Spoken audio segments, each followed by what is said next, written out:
Halo, selamat datang di channel Ruang Taktik. Di video kali ini, kita akan analisis apa yang terjadi dengan Manchester United. Setelah menang versus Man City, Manchester United langsung mengalami dua kekalahan beruntun. Sebelumnya, kalah dari Spurs di Carabao Cup, dan yang terbaru kalah dari Bournemouth di Old Trafford. Di laga versus Bournemouth ini, meski unggul ball possession 60/40, bisa dikatakan MU tidak bisa sepenuhnya memegang kontrol pertandingan. Hal ini terlihat saat tanpa bola, lawan berhasil memaksa MU bermain long ball dan lebih dominan dalam memenangkan bola 50-50 atau duel udara. Selain itu, anak asuh Ruben Amorim juga bermasalah dalam penyelesaian akhir. Di laga ini, MU ciptakan 23 tembakan dengan 4 big chance di antaranya dan total nilai XG 2,28. Namun, nggak ada satu peluang pun yang bisa dimaksimalkan jadi gol. Sementara Bournemouth bisa lebih efektif dan klinis. The Cherries bisa cetak 3 gol dari 10 tembakan dengan total nilai XG 1,63 saja.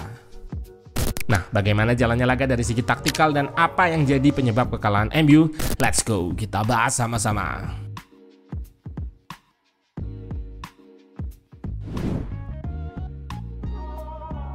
Bersama Ruben Amorim, Manchester United turun dengan pakem formasi 3 back, 3-4-2-1. Trio center back di pertahanan adalah Lisandro Martinez di kiri, Maguire di tengah, dan Mazraoui di kanan. Dalot dikembalikan ke wingback kanan karena ada Malaysia yang mengisi pos wingback kiri. Di tengah, Ugarte dan Mainoo sebagai gelandang jangkar.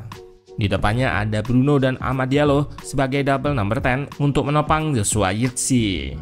Rashford dan Garnacho kembali diparkir oleh Ruben Amorim. Sementara itu, Bournemouth bersama Andoni Iraola turun dengan formasi 4 back. Di belakang, mereka mengandalkan dua center back muda, Zabarni 22 tahun dan Dean Huijsen 19 tahun. Di depan, striker tunggal Evan Nilsson ditopang oleh Justin Kluivert di pos nomor 10 serta dua winger eksplosif, Ouattara dan Semenyo. Di awal laga, MU sempat kesulitan untuk mengembangkan permainan. Hal ini dikarenakan Bournemouth yang cukup rapi ketika berada di fase out of possession atau nggak menguasai bola. MU build up dengan melibatkan Onana yang berdiri di antara dua center back terluar dan Maguire yang didorong sejajar dengan Ugarte di tengah. Bournemouth merespon dengan block press berbasis man-to-man marking guna menutup opsi umpan terdekat. Ada masing-masing satu pemain yang menjaga dua center back terluar dan juga dua pemain di tengah. Hanya Onana yang dibiarkan untuk menguasai bola. Passing pendek Onana jadi trigger atau pemicu bagi Bournemouth untuk mengaktifkan pressingnya. Terlihat di sini, Evan Nilsson yang melakukan pressing melingkar kepada Mazraoui dan Onana. Di momen yang lain, pressing diaktifkan saat Onana lepaskan umpan pendek ke Ugarte. Dengan ditutupnya semua opsi umpan terdekat dan trigger pass dari lawan, memaksa Onana sering melepaskan progresi direct lewat long ball langsung ke depan. Dengan long ball ini, situasi perebutan bola menjadi 50-50 dan pemain MU di depan nyaris selalu kalah dalam duel udara. Di beberapa klip ini terlihat bagaimana pemain MU yang jadi target long ball selalu kalah duel udara dengan dua center back Bournemouth. Di sini, anak asuh Andoni Iraola berhasil bikin permainan MU mandek. Block press di depan berhasil memaksa MU melakukan long ball dan pemain di belakang dominan dalam duel udara. Di jangka waktu 30 menit pertama, sang tuan rumah hanya melepaskan 2 tembakan, sedangkan tim tamu 5 kali. Sama dengan Manchester United, Bournemouth saat build up juga melibatkan kipernya di antara dua center back. Bedanya, dua center back mereka mengambil posisi yang lebih lebar untuk merenggangkan block press MU. Saat build up di area rendah ini, Bournemouth seringkali bisa menjadikan Huijsen sebagai progresor karena ia tidak mendapatkan pressure dari Ahmad yang positioningnya lebih ke belakang. Sementara butuh waktu untuk Zirkzee bergeser dalam menekan Huijsen. Saat di area medium block, MU bertahan dengan block press 5-4-1 atau 5-2-3 yang pasif. Hal ini memberikan keleluasaan bagi dua center back Bournemouth, Zabarni dan Huijsen yang memiliki keunggulan dalam hal ball playing. Terlihat di beberapa klip ini, bagaimana satu pressure MU menghadapi dua center back Bournemouth, sehingga Huijsen dan Zabarni bisa bergantian untuk menjalankan peran sebagai progresor, melakukan progresi baik dengan carrying ataupun passing.